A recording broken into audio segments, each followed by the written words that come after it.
அருமை தமிழர்களே, சிவகுமாரின் அன்பான வணக்கங்கள். நாம் எந்த பதவியில் வேணாலும் இருக்கலாம். ஆணாக இருக்கலாம், பெண்ணாக இருக்கலாம், அல்லது பேராசிரியராக இருக்கலாம், வங்கி அதிகாரியாக, நிறுவனங்களின் மேலாளராக, யாராவனா இருந்துட்டு போங்க. ஒரு முக்கியமான அடிப்படை குணம் நமக்கு இருக்கான்னு செக் பண்ணிக்கணும். அது இருந்தால் தான் அதில் இருக்க முடியும், அல்லது அதுக்கு மேலே போக முடியும். இன்றைக்கி இதைத்தான் நம்ம எல்லார்கிட்டையும் மற்ற எல்லாரையும் எதிர்பார்க்குறாங்க. இது ஒரு பக்கம் இருக்கட்டும். காலை வேளையை கொஞ்சம் மகிழ்ச்சியாக ஆரம்பிப்போமே. காட்டில் போய் ஒரு 3 பேர் அங்கே காட்டை ஆராய்ச்சி பண்ணலாம் அப்படின்னு போயிருக்கிறாங்க. அங்கே இரவு இந்த கூடாரம்னு சொல்கிறோமே, டென்ட்டு, அது போட்டு தங்கியிருக்கிறாங்க. நடுராத்திரி ஒருத்தர் இன்னொருத்தரை எழுப்பி, அது மேலே இருக்கிற ஆகாயம் உனக்கு தெரியுதா அப்படின்னு கேட்டிருக்கிறார். இவர் ஒன்றே ஆஹா தெரியுதே அப்படின்றார். அதுலேருந்து உனக்கு என்ன தெரியுது அப்படின்னார். அவர் ஒன்றே கன்னத்தில் கை வச்சு யோசித்து, இதை அறிவியல் பூர்வமாக பார்த்தா வானத்தில் எவ்வளவு நட்சத்திரங்கள்லாம் இருக்குது, எவ்வளவு கிரகங்கள்லாம் பிளானட்ஸ்லாம் இருக்குதுன்னு தெரியுது. இதை தத்துவமாக பார்த்தா மனிதன் எவ்வளவு அற்பமானவன், சாதாரணமானவன் அப்படின்னு இந்த பிரம்மாண்டத்துக்கு முன்னால் தெரியுது. இதையே ஆன்மீகமாக பார்த்தா கடவுள் எவ்வளோ பெரியவன், இப்படி ஒன்றை படைக்கணும்னா கடவுள்ன்ற சக்தி எவ்வளோ பெருசுன்னு தெரியுது அப்படின்னார். இவர் ஒன்றே பலார்னு ஒரு அறை விட்டு, அடப்பாவி, நாமெல்லாம் ராத்திரி வந்தப்போ டென்ட்டு போட்டோமே, அதை நாம் அசந்து தூங்கிட்டுருக்கிறப்போ எவனோ கிளப்பிட்டு போயிட்டானே, அது உனக்கு தெரியலையா? எது முக்கியமானதோ அதை விட்டுட்டு வேறு எதையோ பேசிகிட்ருக்கிறியே அப்படின்னார். வாழ்க்கையில் எல்லாத்தையும் விட மிக முக்கியமானது எதுவோ அதை தெரிஞ்சுக்கணும். மற்ற எல்லாமே அதுக்கு பிறகுதான் வருகிறது. நாம் எப்பொழுதுமே எது முக்கியமோ அதை விட்டு விட்டு 2ஆம் நிலையில் என்ன இருக்கிறதோ அதைத்தான் பார்த்து கொண்டு இருப்போம். இப்போ மின்சார ஒயரை ஒருத்தர் தொடரார் அப்படின்னு வச்சுக்கோங்களேன். அவர் உண்மையிலேயே எலக்ட்ரிக்கல் டெக்னீஷியனாக, அதுக்கான டிகிரி சர்டிஃபிகேட் வச்சுருக்கிறாரா, இசிஐ முடிச்சிரு, அதெல்லாம் கூட அடுத்தது. அடிப்படையாக கையில் க்ளவுஸ் போட்டிருக்கணும். 2வது ஸ்விட்சை ஆஃப் பண்ணியிருக்கணும். இது ரொம்ப முக்கியம் இல்லைங்களா? மற்றபடி அவர் என்ன படித்து என்ன பிரயோஜனம்? எலக்ட்ரிக்கல் என்ஜினியரிங்கே அவர் முடிச்சிருக்கிறாருன்னு வச்சுக்குவோம், இருக்கட்டும், அதெல்லாம் ஓகே, பிஹெச்டியெல்லாம் பண்ணியிருக்கலாம்.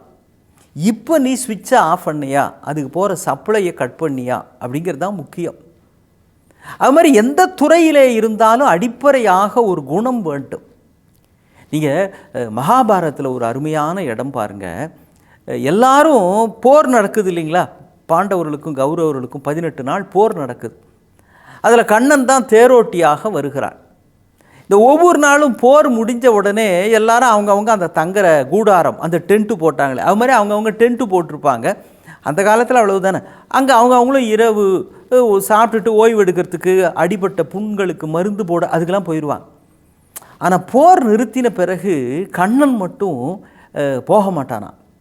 அவன் இந்த தேரில் 4-5 குதிரைகள் பூட்டியிருந்தது இல்லைங்களா, அதெல்லாத்தையும் எடுத்துக்கிட்டு போய் பக்கத்தில் இருக்கிற ஏரி குளம் அதுங்களை குளிப்பாட்டி, அதுங்க குடிக்கிறதுக்கு தண்ணி வச்சு, அப்புறம் அதுங்க உடம்புல வலி போக அதை நல்லா பிடிச்சி விட்டு, அது உடம்புல அங்கங்கே ஒட்டி இருக்கிற அந்த உண்ணிகள் ஏதாவது இருந்தால் அதெல்லாத்தையும் எடுத்து, தூசியெல்லாம் போர்க்களத்தில் அங்கேயும் இங்கேயும் ஓடி இருக்குமே, புழுதியாக இருக்குமே, அதெல்லாத்தையும் தட்டி விட்டு, இந்த குதிரைகளுக்கு தேவையான உபசாரங்களை எல்லாம் கண்ணன் செய்கிறார்.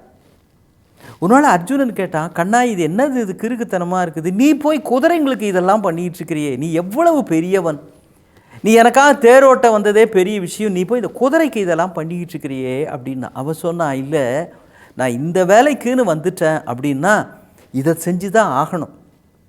என் வேலை முடிஞ்சு போச்சு, நான் இறங்கி போகக்கூடாது. அதுதானே நம்ம 2 பேரையும் வச்சு இழுத்துக்கிட்டு போர்க்களத்தில் அங்கேயும் இங்கேயும் ஓடிச்சு. நமக்கு ஏதாவது வெற்றின்னு ஒன்று கிடைச்சதுன்னா அர்ஜுனா, அந்த வெற்றிக்கு இந்த குதிரைகள் மிக முக்கிய காரணம் இல்லையா? ஆனால் நம்முடைய வெற்றிக்கு எது வெளிப்படையான காரணமாக தெரியுதோ அதைத்தான் இந்த உலகம் கொண்டாடும். வெளிப்படையாக தெரியாத காரணங்களும் உண்டு. அதை தேடி எடுத்து அதற்கு உரிய அங்கீகாரத்தை தருவதும் தான் மிக முக்கியமான விஷயம் அப்படின்னு கண்ணன் சொன்னதா மகாபாரதத்தில் ஒரு குறிப்பு இருக்கிறது. எவ்வளோ முக்கியமான விஷயம் பாருங்கள். எந்த ஒரு நிறுவனத்திலையும் வெற்றிக்கு காரணமானவர்கள் அப்படின்னு சில பேர் வெளிப்படையாக தெரிவாங்க. அந்த எம்டி தெரிவாங்க, அந்த சீஃப் மேனேஜர் தெரிவார், அப்புறம் சீஃப் ஃபினான்ஷியல் ஆஃபீஸர், இவங்கெல்லாம் தெரிவாங்க. ஆனால் அன்சங் ஹீரோஸ் அப்படின்னு சொல்லுவாங்களே, அது மாதிரி வெளிப்படையாக தெரியாமல், ஆனால் இரவு பகலாக கடுமையாக உழைத்து அவங்கள தூக்கி விடுறதுக்கு கூட ஆள் இருக்காது. அவங்கள பற்றி சொல்கிறதுக்கு கூட, சார் இவர் தான் சார் நேற்றுக்கு நைட்டுலாம் இருந்து அந்த அக்கௌண்ட் டேலி ஆகலைன்னீங்களே, அதை இவர் தான் சார் டேலி பண்ணி கொடுத்தாரு, ரொம்ப டெடிக்கேட்டடாக ஒர்க் பண்ணக்கூடியவர் சார் அப்படின்னு சொல்கிறதுக்கு கூட ஆள் இருக்காது.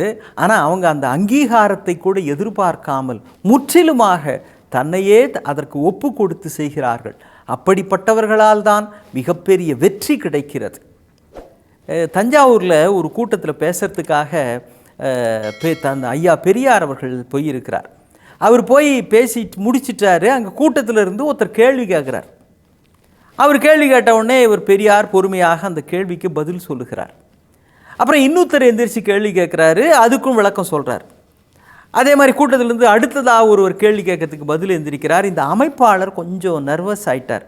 இதுன்னு அவர் எவ்வளோ, அவரை போய் இவங்க ஆளாளு கேள்வி கேட்டுட்ருக்குறாங்களே அப்படின்னு. பெரியார் என்ன சொன்னார் தெரியுங்களா? இருங்க, இது மாதிரிலாம் யாரையும் எதிர்த்து கேள்வி கேட்கிறவர்களாக தமிழர்கள் ஆக வேண்டும்ன்றதுக்காகத்தான் நான் உழைச்சிக்கிட்டு இருக்கிறேன், போராடிக்கிட்டு இருக்கிறேன். சொல்பவர்கள் யார் என்ன என்றாலும் அவர்கள் கேள்விக்கு உரியவர்கள், ஆய்வுக்கு உட்படுத்தப்பட வேண்டியவர்கள். நாளைக்கு நான் சொன்னதே கூட ஏதாவது தவறுன்னு உங்களுக்கு தோணிச்சுன்னா தாராளமாக என்னையும் கேள்வி கேட்கலாம். அப்படி தன்னையும் கேள்விக்கு உரியவனாக ஒருவன் ஒப்பு கொடுக்கிறான்ற காரணத்தினால தான் அவரை கொண்டாடுகிறார்கள். இந்த சமுதாயம் இன்றைக்கும் அவரை நினைவில் வைத்திருக்கிறது. அப்படிங்கிறப்போ இந்த மாதிரியான அடிப்படை பண்புகள் நமக்குள் இருக்கிறதா? சில பேர் தன்னை எதிர்த்து கேள்வி கேட்டால் அவங்களுக்கு கோபம் வரும். அவங்களுடைய ப்ரெஸ்டீஜ் இஷ்யூ என்ன ஆகுது, நான் சொல்கிறேன் நீ என்னை பார்த்து கொஸ்டின் பண்ணுறியா என்று உள்ளுக்குள் இருக்கிற அந்தரங்கத்திலே ஒளிந்திருக்கிற ஆடமம் இருக்கிறதே, அது தலைவிரித்தாடும். எந்த நிலையிலும் நான் எதற்கும் உட்பட்டவன்தான், எந்த நிலையிலும் கண்மறைவாக இருக்கிறவர்களுக்கும் உரிய அங்கீகாரத்தை தர வேண்டிய பொறுப்பு எனக்கும் இருக்கிறது. அவர்களையும் மேலே கொண்டு வருவதுதான் நான் வாழ்வதன் நோக்கம், உழைப்பதன் உள்ளர்த்தம் என்பவர்கள்தான் என்றென்றைக்கும் எல்லோராலும் கொண்டாடப்படுகிறார்கள், நினைக்கப்படுகிறார்கள். அப்படிப்பட்ட ஒருவர்களாக ஆவதுதானே மிகச்சரியான வாழ்க்கையாக இருக்கும். மீண்டும் சந்திப்போம். வணக்கம்.